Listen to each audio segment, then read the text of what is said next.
Good evening, ladies and gentlemen, and welcome to yet another edition of the Mario and Chaos Show.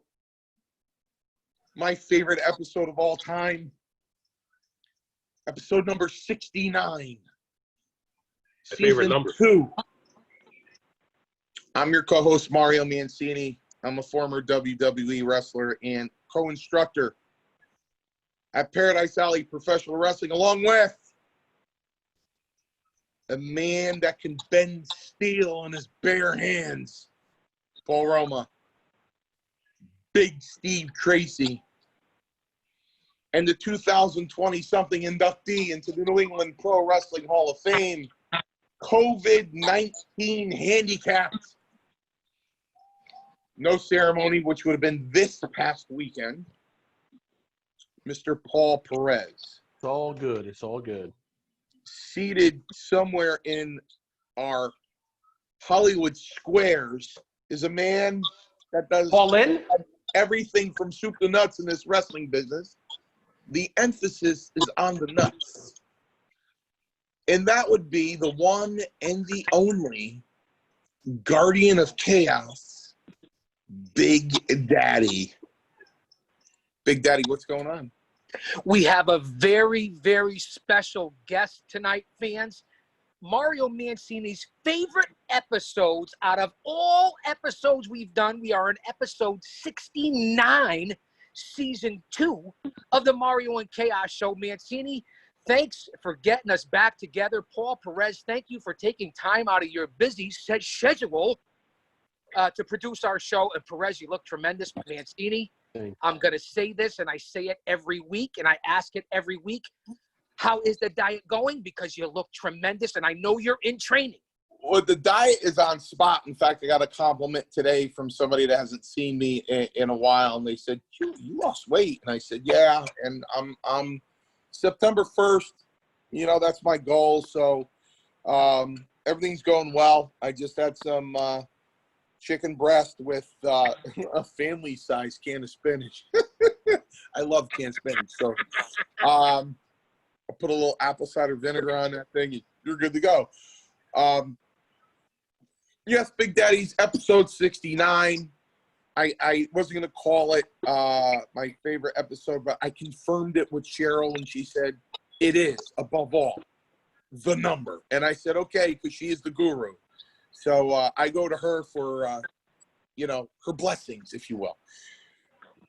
Big Daddy, today we have a 20-year ring veteran as a guest, a very charismatic wrestler, a very passionate wrestler, a very good human being. He's a friend of yours, a friend of Perez. He's a friend of mine. That would be PAPW's Intercontinental Heavyweight Champion, the Beast of the East, Bull Dredd. Dredd, what's going on? Welcome aboard, Hey. Dredd. Hey, this has been a long time coming. I mean, I'd rather be in person, but you know what? Being surrounded by you guys, it's a pleasure for me. I just love being on. Finally, I get to speak the truth. Well, listen, there's nothing better right now than the Paradise Alley Professional Wrestling Intercontinental Champion, the hardcore legend, the Beast of New England. And that would be my brother from another mother. There is no other Bull Dredd. And Dredd, thank you for being here on the Mario and Chaos Show. And to get things started right from the rip, Mario, I want to bring up this one connection. And I'm going to go off the rails here right to begin with, because I want to talk about the legendary chance we were in the ring together in a 10-man barbed wire weapons match, along with the likes of Balls Mahoney, God rest his soul, 187 Homicide, Rocket Fred Curry, third-generation grappler. The list goes on and on. Low-life Louis Ramos, Kurt Adonis, the hippie freak, the legend from here in Connecticut, Ron Zombie. I want you to break down that match before we get on to your Paradise Alley career, and then we have a lot of information here on the Mario and Chaos Show. That was one hell of a night, Dredd, and we bled all night long. I can tell you this. I didn't know until years later how important that night was, because that night pretty much solidified who I am as who I am in Connecticut wrestling, all up and down the East Coast. And it's true, one night could change a person's career. And I went from being a first match on the card to main eventing and the top guy in New England in just that one night.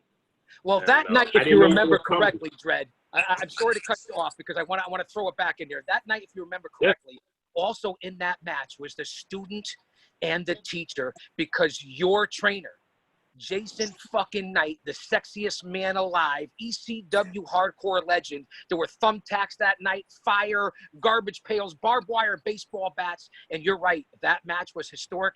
And in that match was your trainer, Dredd. Yes. We lost somebody there. Oh, hold on. He'll be back. Al Mancini had to take the Browns to the Super Bowl. Yeah, I mean, Jason and I ended up being, the heart of Jason. I was one of his top students, and we ended up later on feuding. But that night, what it did to me was, as what you call the hardcore legend. I mean, I never thought in a million years I would ever be called that. I mean, the fans gave me that name. I'd never called myself that. So truly, the fans have given me that. But it kind of reflects on the hard work I put in, and I have no shame whatsoever. I regret nothing, because I am where I am because of basically of my humble beginnings and that night. What are your thoughts from that night? What do you remember from the multi-stars that were in the ring with you, to myself, truly, who you busted open at least twice? And earlier in that night, if I'm not mistaken, Dredd, you had put 2 staples in your head. You came out as a bloody mess because you were assaulted. Break down what happened earlier that night. That's when Jason Knight had the big ECW connection, because that was a critical night where you lost a lot of blood that night, Dredd. Oh, yeah. I ended up bleeding a lot more than I really expected. But like I said, I didn't, I'm trying to bring myself back. And Mario, I'm sure you and Paul, you guys probably understand this, is until you could bring yourself back to that time, to something you experienced, you didn't know what was happening until years later what it meant something. Yeah. Yeah, Bull, And the biggest example of that I've been asked was when you were Taker's debut match, did you know he was going to be as big as he was going to become, and did you know he was going to last 30 years?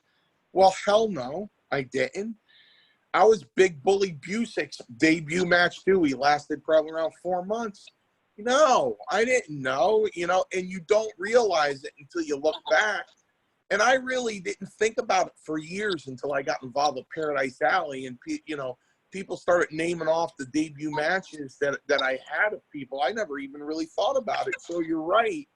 You really don't know, especially being in 8 months before WrestleMania and watching all that unfold. You're just there in the moment. You're not thinking, wow, what am I going to think about this 20 years from now? So you're absolutely correct. I mean, with some of you, even with your current students, and when I made my debut with PAPW, and I had people, fans, guys that just started training at the school, come up to me. I'm like, yeah, we're glad you're here. I remember coming to see you at NEW in Waterbury or Crosby or somewhere in New York. And I'm like, wow.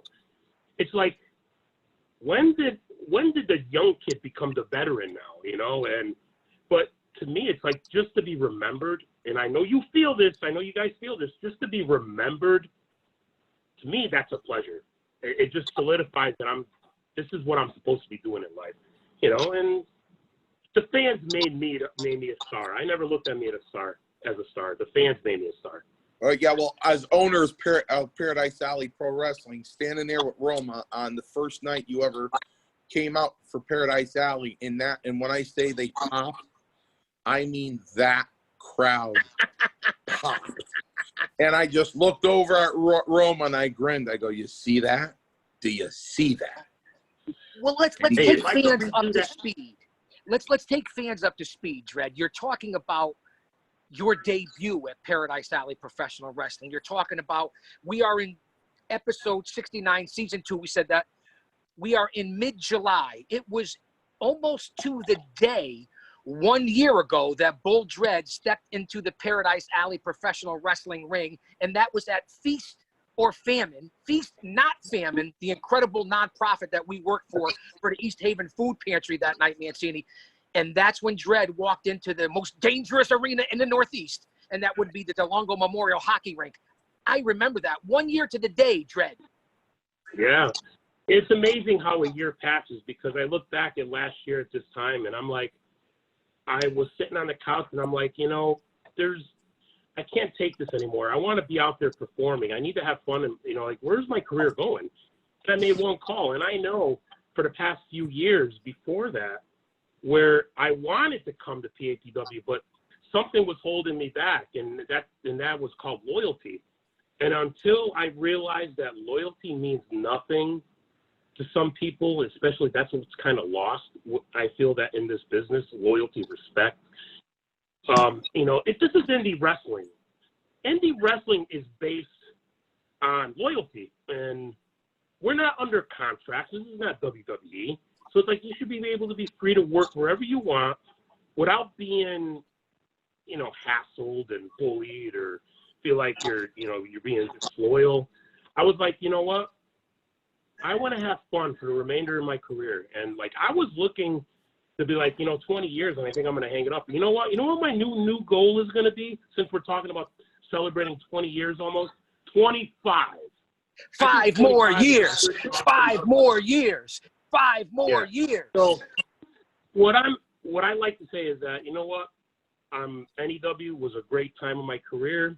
I'm not going to say never, but I'm happy where I am. And honestly, I'll be happy if I were to end my career tomorrow and I would do it in PAPW. You know how I would do it?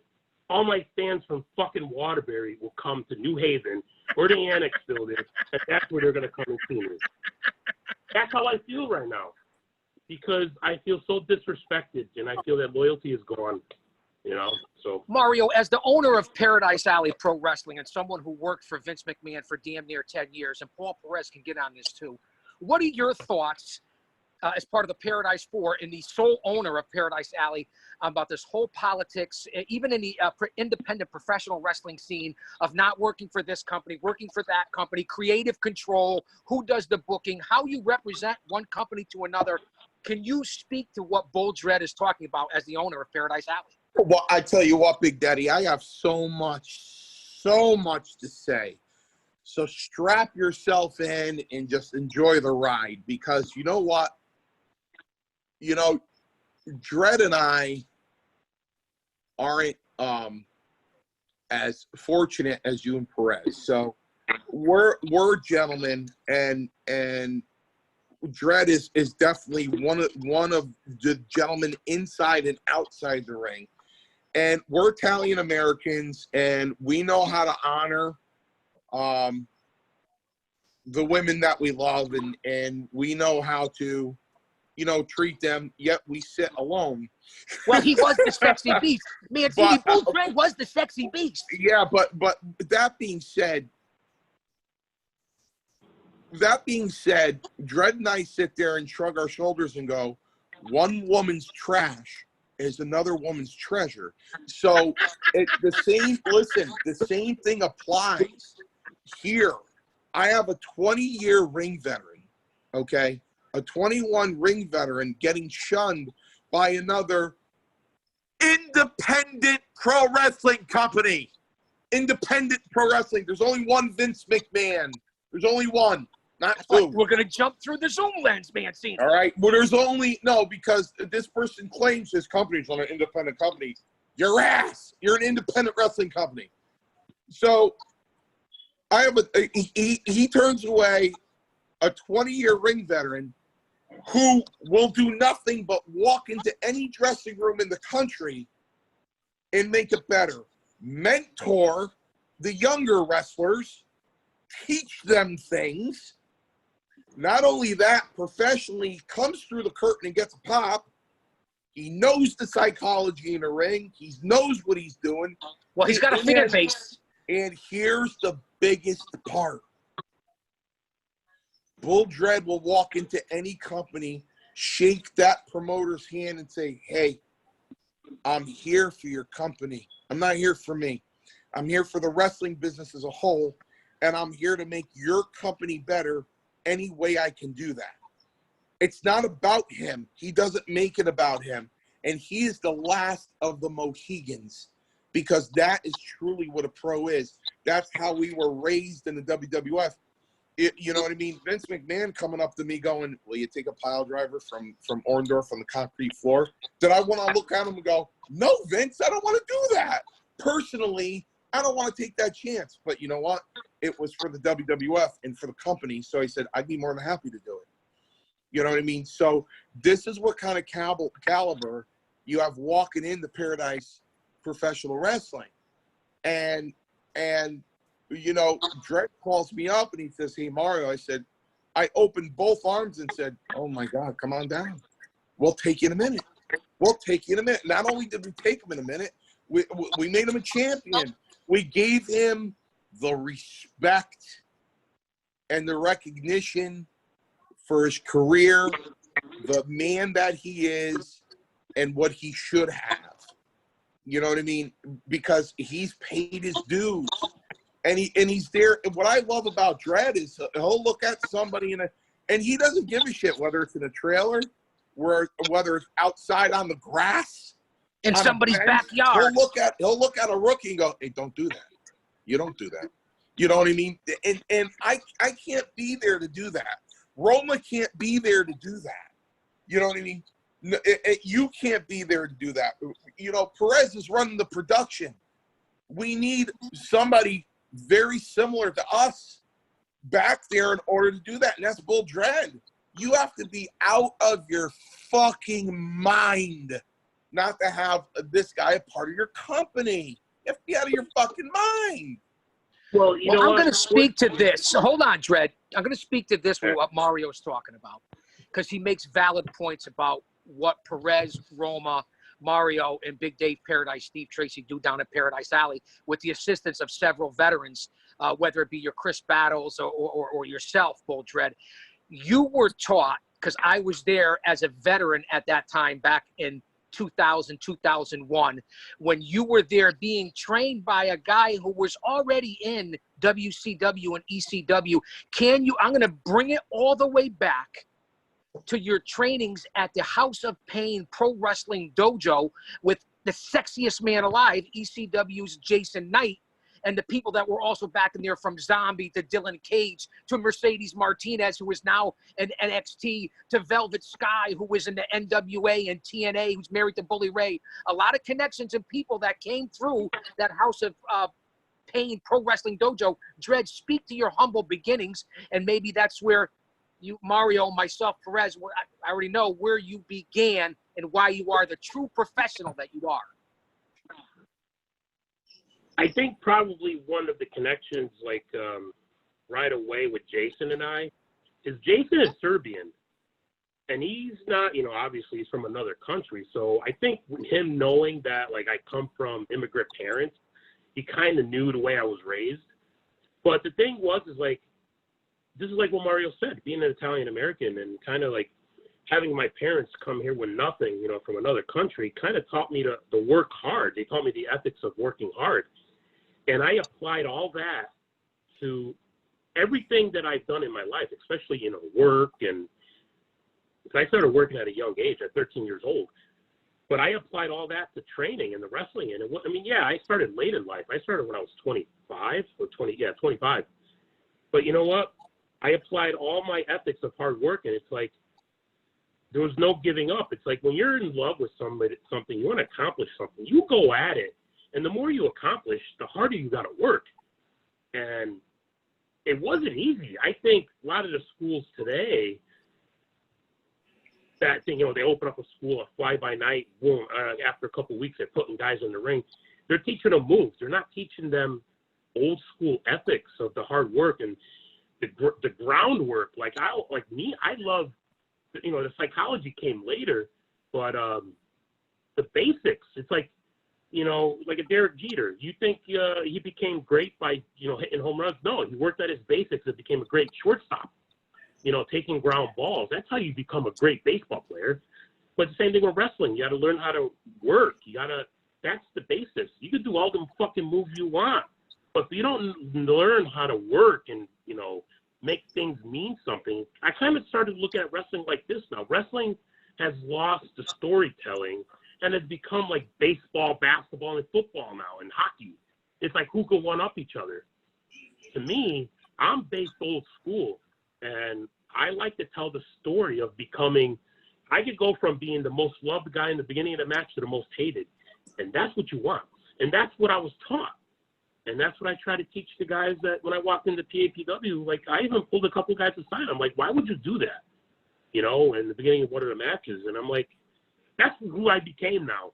But the humble beginnings is Jason busted our fucking ass. Oh, he certainly did. Had to see if you had the heart. You had to see if you have the heart to do this because, granted, I worked my first match after a couple of weeks, but you know what? Jason said, I didn't know how to kick and punch. Me and Pat Gunner at the time, you guys know him as Joseph Von Schmidt, but we looked at each other, we got in the ring, we kicked and punched. Next thing you know, we're on the next show. So, well, pro wrestling is not a competition. To your point, Dredd, that's a very valid point, and that's what Mario and Roma teach. It's not a competition. It's a story. It's an art form. It's a performance. It's not like the MLB or NBA or NFL where you need an end result. It's about the story. And I want to go back, and I'm going to say these to you, Dredd, as the current Intercontinental Champion for Paradise Alley Pro Wrestling. I'm going to run down a couple of your accomplishments here before we get on to your current professional career in Paradise Alley Pro Wrestling. And I could speak to Jason Knight in the House of Pain dojo. It was as rough. Well, maybe not as rough as what Mario did back in the 80s, but it was standard, and you survived. Yeah. Big Daddy. Credentials. Big Daddy. Go ahead, sir. How much longer am I going to have to feel bad about you walking into Passarella's Quest and me putting you through what you went through? Never. It wasn't your fault. It was my fault. Really? You're going to ask that question on national air? You didn't tell me 36 years ago that you had a broken back. I'm not going to tell. Well, that's not the point. I wasn't going to tell you. And I don't hold you responsible. I hold myself responsible because I should have made it through the training, injury or not. You were the one that made me realize and wake up. So that's a compliment of me paying homage to you, of waking me up to the reality of not being able to cut the mustard. No injuries. That's not a fucking excuse. And I don't hold you responsible. But let's get off that subject. We're here to talk about the champ. Dredd. Yes. ACW Hardcore Champion, ACW Great American Champion as you defeated Jeff Rocker, DPW Tag Team Champions with Pat Gunner, the Dreaded Guns. You were the first part of the first NEW Tag Team Champions with my good buddy Ron Zombie.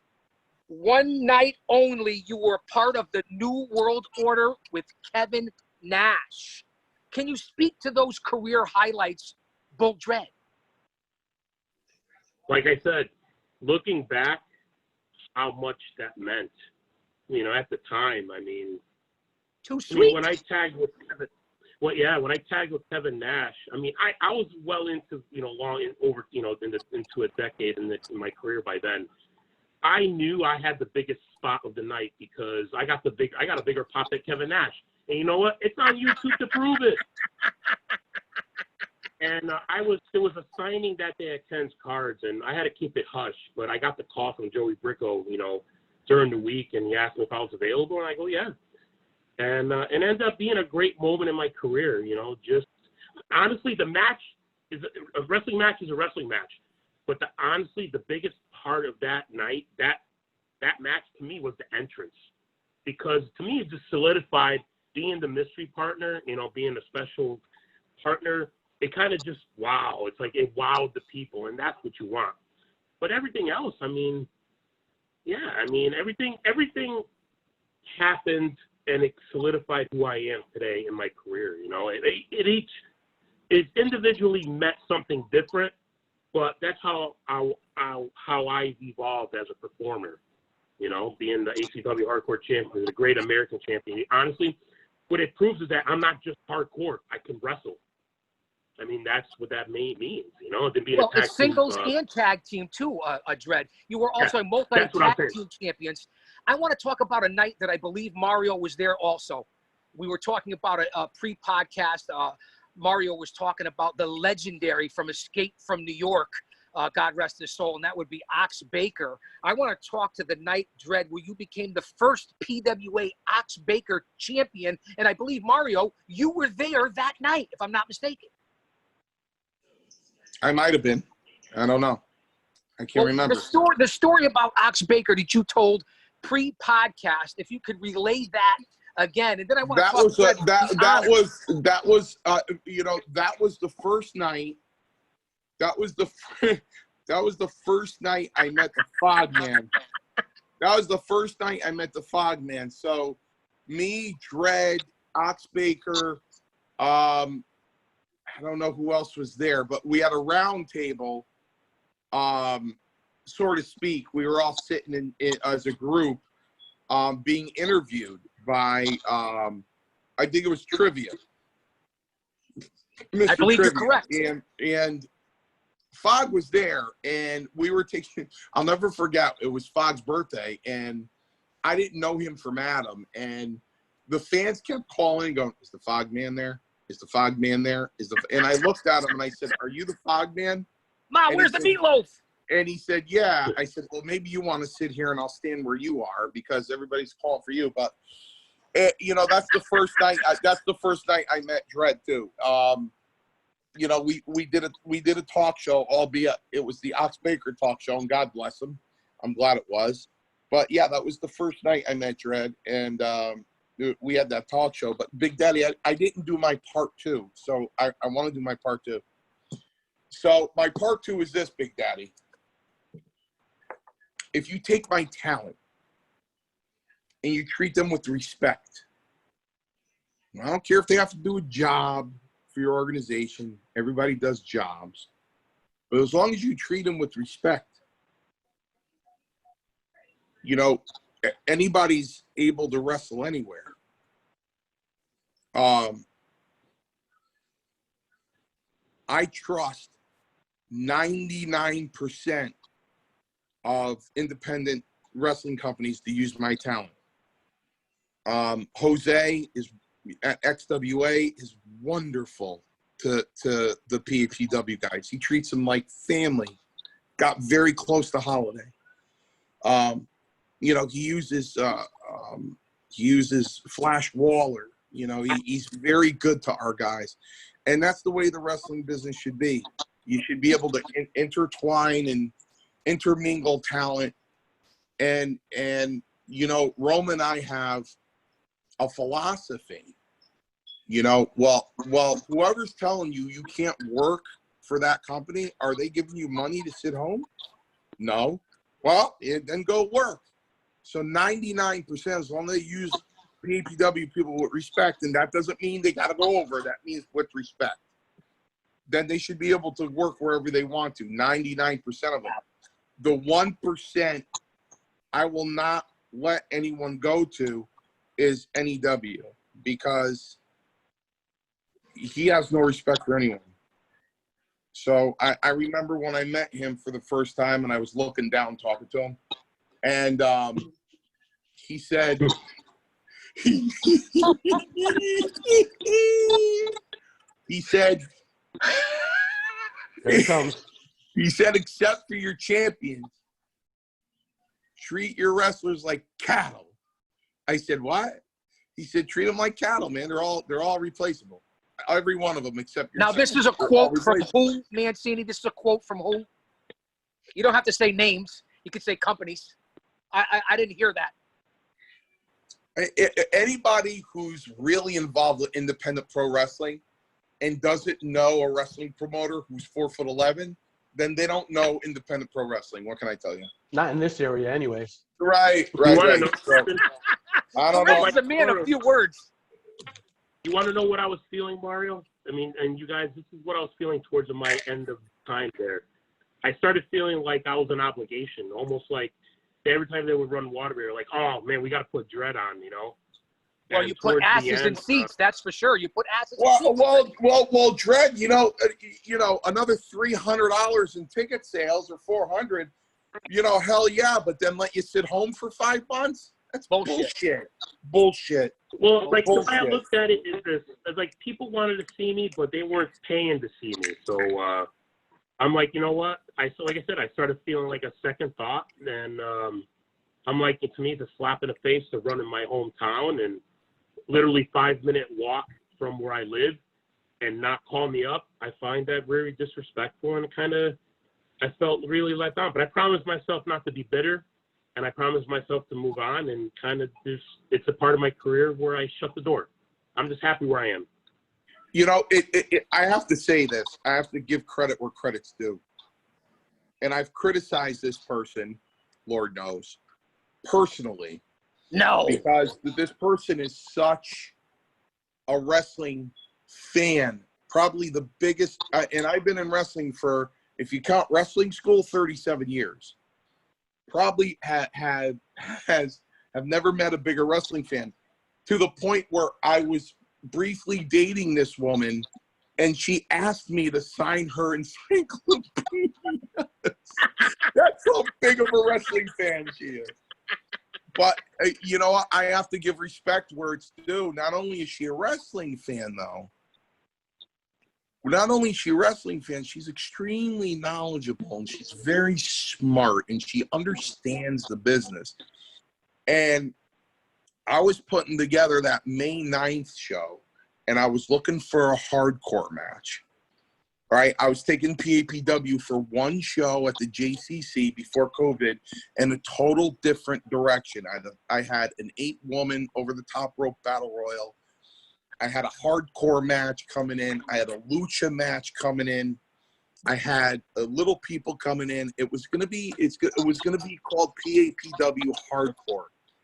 And the first name, she said, you cannot have a hardcore match and not put Bull Dredd in it. He is the epitome of hardcore. And I said, okay, you got it. We'll put Dredd in. You have to put him in. So this is a woman that has season tickets for NEW. She was bored one summer day, and Fogg said to her, "Hey, why don't you come to the Taco Fest in North Haven and check out PAPW?"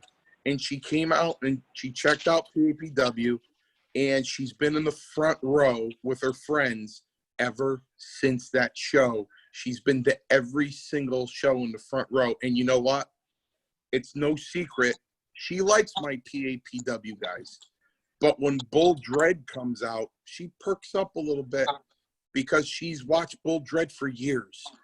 Well, listen, PAPW is a much-needed, viable alternative in the pro wrestling world, especially here in Connecticut, okay, in the historic location of the old WWF territory. So, Mancini, that is a very valid point of what you talk about between fans and promotions and companies, and I'm glad you wrapped up that second part because it's true to what you're saying. I want to ask Dredd this. You've teamed, we already talked about your legendary night in the New World Order with Kevin Nash. Now, you also had a chance to team with a couple of big stars like Jerry the King Lawler and Hacksaw Jim Duggan. I want to ask you about your experiences of tagging with such big stars, and then I want to throw out this one name and address it, a personal friend of ours, Ron Zombie, who you also tag team with and were champions. Address those names, especially Zombie. Well, I'm going to go back. I remember when I was tagging with Hacksaw Jim Duggan, and I know Mario, you and Paul, you guys have had a lot of history with them, in the same locker room. I remember Lombardi saying to me, "Don't mark out," and I was like, okay. But, meeting Duggan that night when I first teamed with him, it was like I've known him for years. It's just like amazing how you go from watching. It's a pretty insulting compliment. Pretty insulting. That is tremendously insulting. Bull, I'll admit to you. And it's a different situation. I started watching pro wrestling in 1973 when I was 7. by the time I was 14 in 1980, I told my whole family I'm going to wrestle for the WWF back then. I said, I'm going to be a pro wrestler. At the age of 14, I said it. And I have to say as well, Bull, you would have acted the same way. You know, when I went to Poughkeepsie on July 31st, and, you know, my 36th year anniversary is coming up. And I sat there in the dressing room, and, you know, Bruno came down with his yellow jacket on. He was doing the color commentary with Vince McMahon. I was frozen. I was absolutely frozen because he was the reason why I was there. Bruno was the only reason why I was there. So I was frozen. You know, watching Hogan and watching all these guys walk around that I was watching on TV last year, you know, it was a little overwhelming. But after 6 months, they were just other people. You know, after 6 months in the business, they were just other people. You know what I mean? So, you know, to tell a veteran, for one person not to mark out who's a grown man. I mean, I was only 18 years old, and I just turned 18 6 weeks before I turned pro. So to tell a grown man not to mark out is absolutely insulting. Absolutely. Especially a man of Bull Dredd's ilk who was already a veteran at that point. But so I find that to be highly insulting coming from a promoter to a veteran, even to a young guy. Don't mark out. You don't talk to your talent. And to your point, Mario, of what you said of how this person says, you know, treat your talent like cattle. I mean, you can see the mindset. I'm not here to speak out against anyone. I tell it like it is. But I'll say that to say this. Dredd, your experiences with our old friend, the hardcore legend himself, can you speak to your friendship, your tag team championship, and in the business with a gentleman we all know well, and that would be Ron Zombie? Well, Zombie, I mean, you all know, I mean, he's my mentor. I mean, he was there since my first day of training. I actually met Zombie a couple years before I actually got in the ring and was talking to him. And, you know, my first night at Jason's school, he was there. I mean, we developed a great friendship. We come from this background, you know, Italian-American. You know, I mean, and we've feuded, we've tagged. And he's just somebody that we all have somebody that we go to as our mentor with any issues, and they guide you. And he was one of the guys, and it's still to this day. And, you know, and I saw him, the last time I saw him was the night before the real lockdown, you know, when all pandemic, it was a few months ago. He was at the bar, and I surprised him, and, you know, we talked about the business, and, you know, and he's somebody, like I said, somebody I could go to. And somebody that's a veteran, and I will go to him for any advice. It's like I will go to you, Mario, Paul, Steve. I mean, that's just the way it is, and just how some of the guys are coming to me now. That's the friendship. I mean, I would do anything he would ask me. Well, those are excellent words from Zombie. Speaking of Paul Roma, I just want to throw this out there quick, fans, because episode 1 was unbelievable, and he's coming up every Wednesday night from 7 to 8 o'clock. You can hear the head trainer from Paradise Alley Pro Wrestling, and that would be with Avi Klein on Maintaining the Truth. Now, fans, if the rest of the episodes are like anything else that Roma and Avi Klein put out last Wednesday, go to Twitch, go to Facebook Live. He also has Don Morocco on every week on The Wave with Don Morocco. It was an unbelievable interview. Paul Roma with Avi Klein, Wednesday nights, Facebook and Twitch, Maintaining the Truth. So I'm glad you brought that up, Dredd. What I want to talk about next, and Mario knows and Paul knows most of these gentlemen that I'm going to talk about because they've shared locker rooms with these people, as have I, and they've been in the ring. Dredd, you've been in the same locker room with the likes of Dusty Rhodes and Ric Flair and Roddy Piper and Mean Gene Okerlund, and as we said, Kevin Nash, Bret Hart, Mick Foley, Tommy Dreamer, Ron Simmons, Marty Jannetty. Can you speak to the talent, Mancini, that Dredd has associated himself through his 20-year career and all those names? Basically, the same career that Perez and I had, only in a different time in a different company, basically. I mean, pretty impressive. Perez, can you speak to some of those names, like Mario just said? Dredd has been in the locker room or in the ring with a lot of guys that you guys have also been in the same ring with. Yeah, so we kind of like worked against each other by proxy, you know. Hey, don't forget. Perez, didn't you work with Dusty? Yes, I did. Yeah, Yes, I that's did. that's a big one. Now, Perez, speaking of that, how many times did you work with Dusty, and what were your biggest remembrances of working with Rhodes, Perez? Because I find that fascinating. I only worked with him once, but the thing was, when he came to talk over our match, it was like an hour before the match, and we talked for like 30 minutes right by the curtain until it was time for me to go in. You know, so I learned a lot in that 30 minutes. You know, you just ask questions and open your ears. You know. Well, that's a tremendous thing, Perez. You're so blessed to have worked with the American Dream. Now, before we get back to Dredd, Mario, I want to bring you back in because it's in regards to other promoters and people that your talent and your company worked for, because it's an annual tradition. This year it didn't happen, but 1 year ago this weekend, Mancini, is the annual trip down to Brian Costello's IAW. And I briefly want to talk about last year's trip where Mancini, we're going to run down the matchups.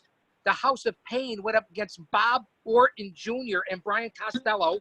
Yourself against Pastor Payne. Roma for the dual titles against Brian Costello. And obviously Zachariah Gibbs was down there for the Brass Knuckles Championship. Showtime Marcel Williams had a non-title event against Cosmo. And then, of course, Mancini, let's not forget about Ref Bill fucking up the whole trip and not stopping at the House of Pancakes. Can you talk about the IAW and Brian Costello? It was Waffle House. Waffle House. Well, you know what Bully Ray says. You know what Bully Ray says to me. Yeah, the Waffle House. I say one thing. I love Costello. Costello, I love Brian Costello is like, well, you know, you're in the dressing room with him, and you know what? You get to relive your days in the WWF because he is just you're one of the boys, and he's got that sparkle in his eye and that shit-eating grin, and he's just a great guy, man. He's just a fantastic individual. I love Brian. You know, he's always very calm. You know, he's running the whole deal. We're in a stadium, the single A stadium for Chicago Cubs in South Bend, Indiana. And, he runs a class act. He's got great food in the dressing room. And, you know, working for him is just a pleasure. It's just a real pleasure. He's just such a fantastic person. And the dressing room is always good. And, you know, I miss Andy because Andy reminds me of the Kurt Hennig and the Jose Luis Rivera. I used to hang out within the dressing room because Rivera would have me in stitches all the time.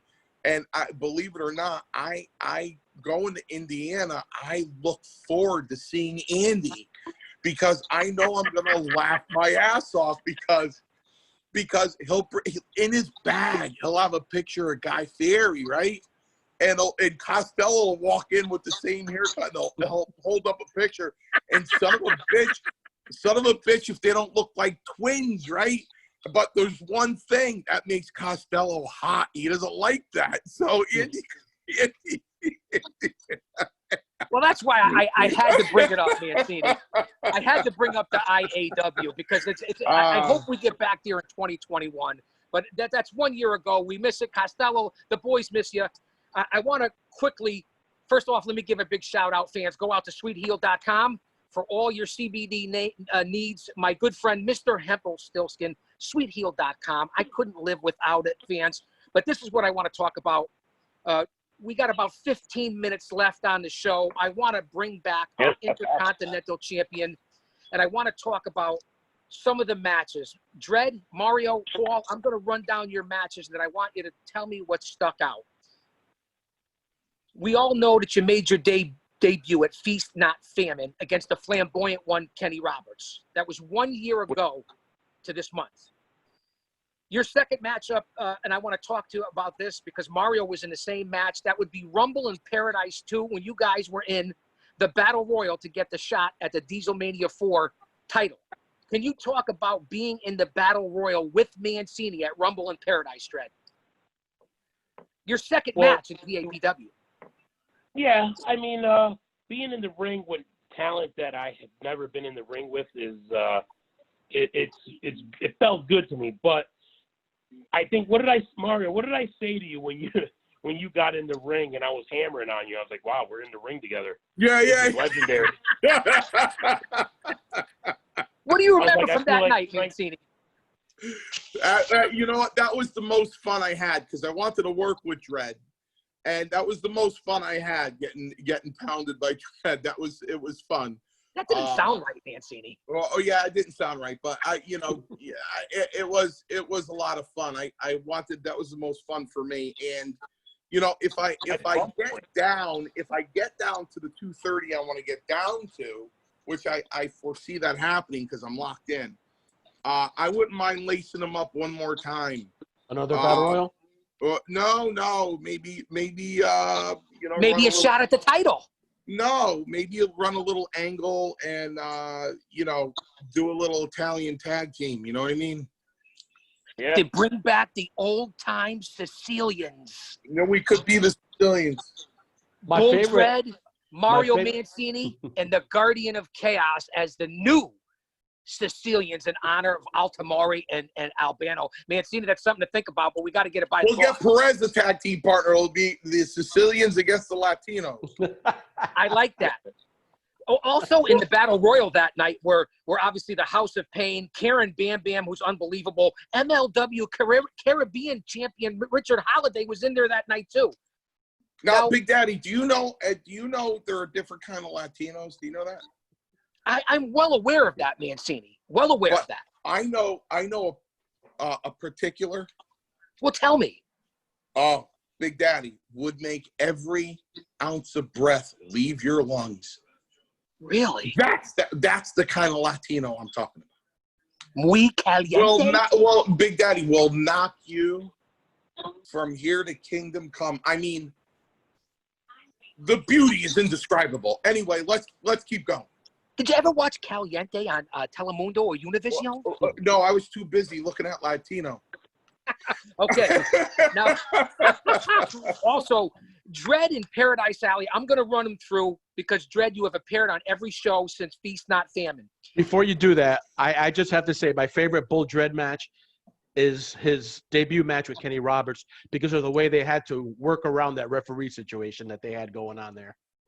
That was a tough referee situation. Now, Dredd, let's speak to that very first match against the flamboyant one, Kenny Roberts, who is a veteran, but we had a rookie referee. There was a little miscommunication. I even got involved at ringside and may have dropped the ball. But let's talk about that first match. And then because we only have about 10 minutes, I want to talk about when you won the IC title and then what's going on with your feud with the Prophecy, Big Jim Anderson. Well, if I could redo that first match, I would, only for the fact that I'm down 30 pounds since, and I was rusty. But I may have been rusty physically, but mentally, I was all there, and I had to control that match. I had to control the ref. But, other than that, that's the only reason why my own performance, I feel it was far on my end.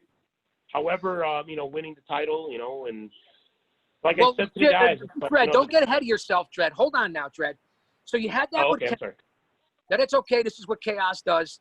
You were in the Battle Royal. Now, at the Connecticut Taco Festival, it was yourself, and this is where you formed the union with Big Jim Anderson, and you had that feud that waged through most of 2019 into 2020 against the Pyramids of Power, but we'll get on to that. You faced them at the Connecticut Taco Fest. You faced the Pyramids of Power at Type 1 to None. You also went up against the Firm on New Year's Retribution with your steady tag team partner, and that would be Big Jim Anderson. But on Jingle Brawl is when Dredd won the Intercontinental Championship against Aladdin. I want you to talk about that championship match against Aladdin and then your tag team championship, your tag team run with Big Jim and the fallout afterwards. At this point in my career, I still get the shivers, to be able to win a title and present it and bring prestige to the belt and being recognized, in a great company, but it's never about the title. It's about what a star to bring to the title. It's not about the title making the star. And that's the respect that I feel. I feel so humbled by that, to represent a company and a great title. And, you know, to lead back to the feud with Jim and I feel that there was always a little bit of jealousy from the time I stepped foot into PAPW. I feel I accomplished more in a few months than I think Jim did in how many years he's been there.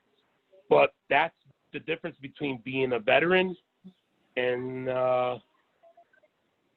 you know, that's, what could I say? That's the difference between being a veteran and knowing the business and paying the dues. Not to really take really much away from him.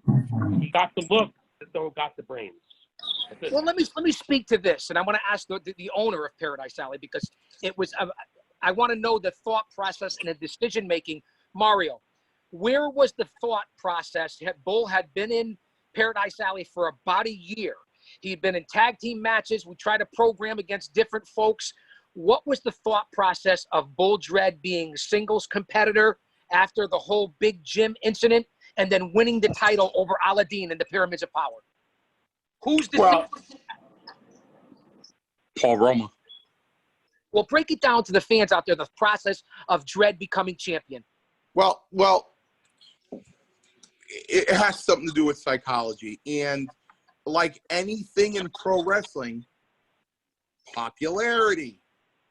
All right, so now you got a 20-year ring veteran. As I said, when he made his debut, there was a pop. There's a big pop. There sure was. Now you got a guy that's been around for years.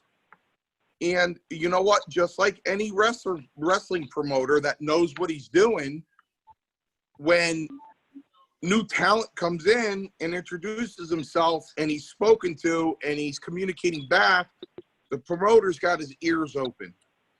Okay, and he's going to walk away and say, you know, didn't like what I heard. Dredd comes in and says, listen, I'm here for you. Use me the way you want to use me, and I'll be more than happy to work for you. And you have the wrestling promoters walking away going, this guy's a real pro. He gets it. He gets it. Oh, just like you know, Williams going up to Rome and going, hey, man, I've had this thing too long. I want to drop it. That's a company guy.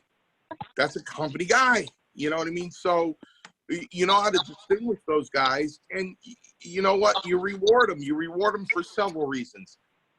That they're an excellent person in and out of the ring. They're good in your dressing room. They know what they're doing in the ring.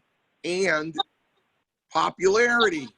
You know what I mean? People, listen, Bull Dredd. Let me tell you how smart Bull Dredd is.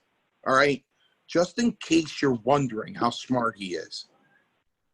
I'm sitting in the front, right? At the table, selling tickets. And I went up to Roma after most of the crowd was in.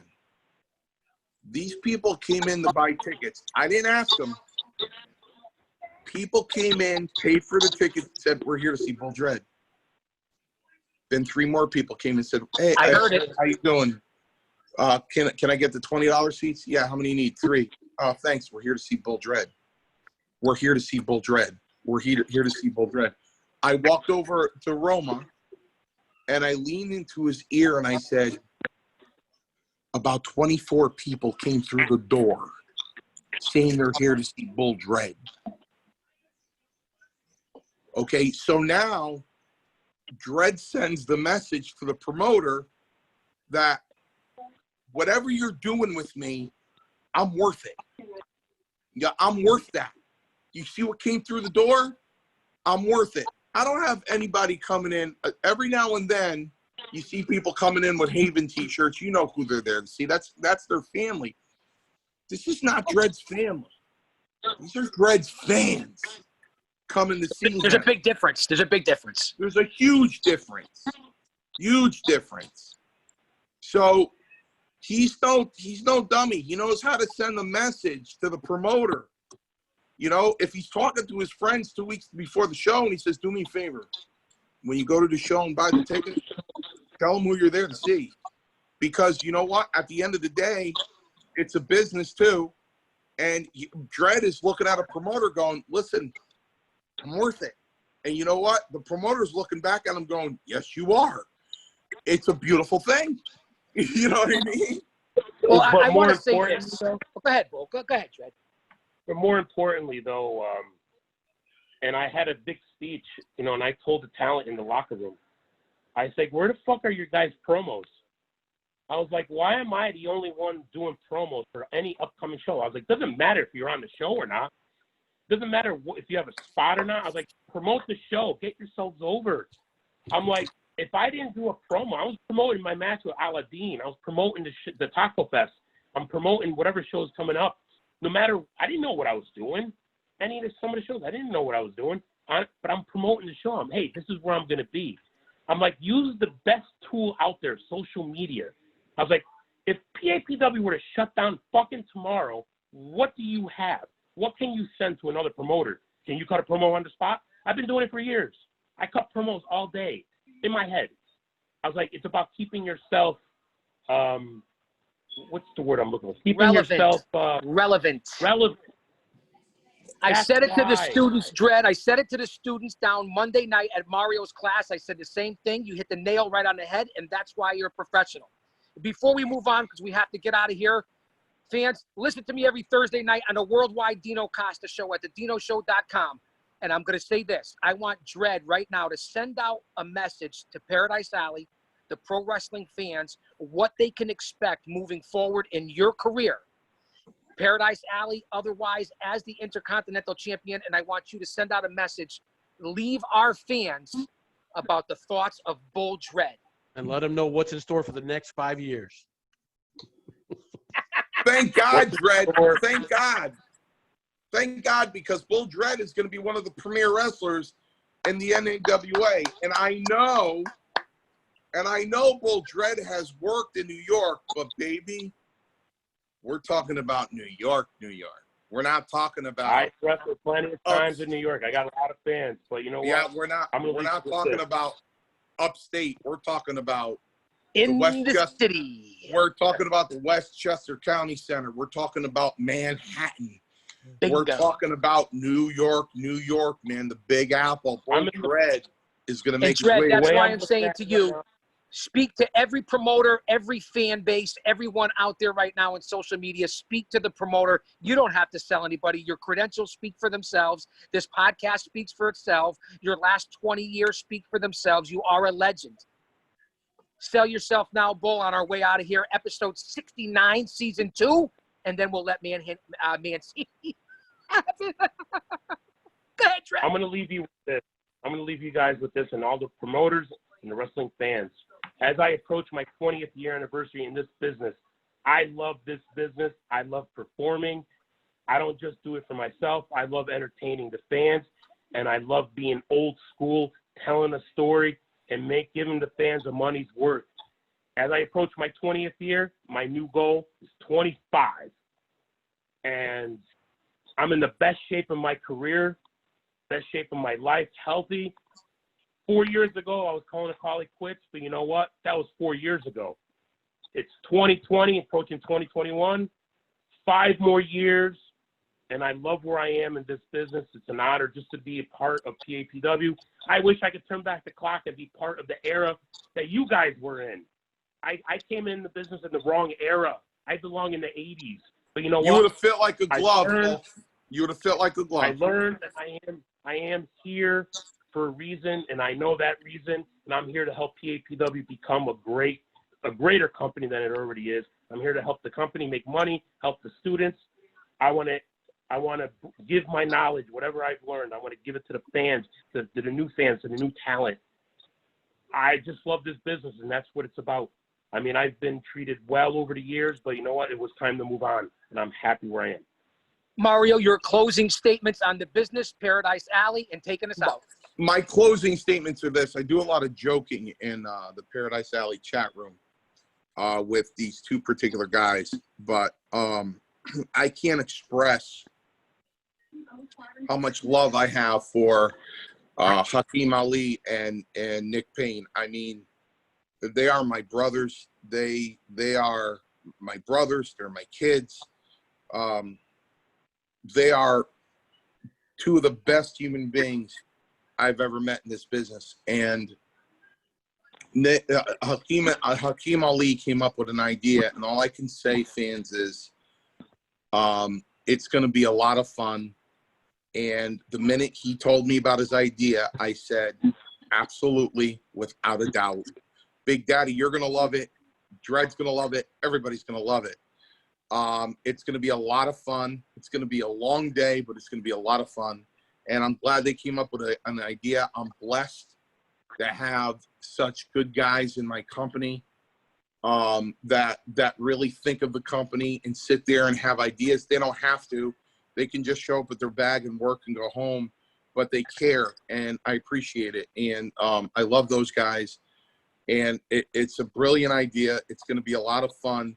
I'm not going to say what it is because it's their baby, and I'm going to let them do the poster and post it and make the announcement themselves because it's their idea, and I'm not stealing their thunder. But, thank God for the House of Pain, because as I looked them in the face and said, I can't do this alone, So, of course, by the time it comes up, Mr. Roma will be front and center with his blue suit on and his red cape. He will be front and center for it. Is there anything you want to address before we get off? Perez is running short on time, No worries. as is Chaos. Is there anything you want to address about our head trainer, Mario, that I know has been out there? And, I don't know. I don't know how much it has been out there. I haven't seen anything outside of our company.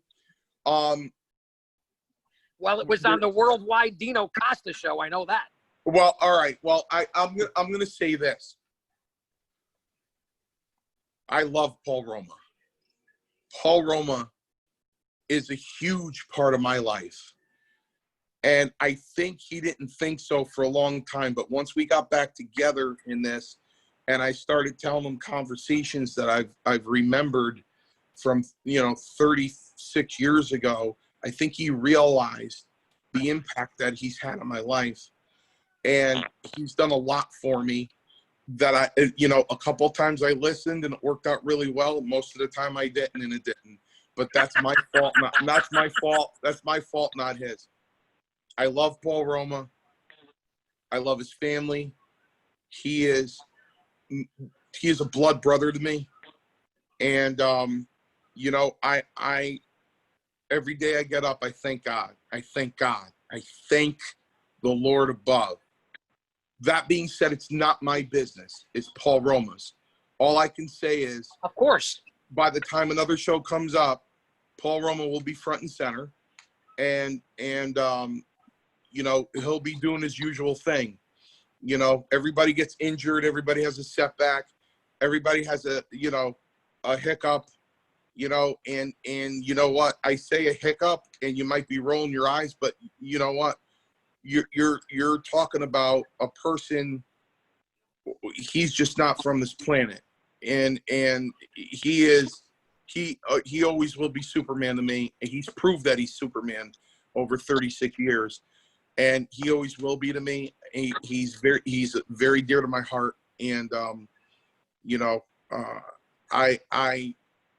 I had a very warm feeling and a very thankful feeling to look into his eyes.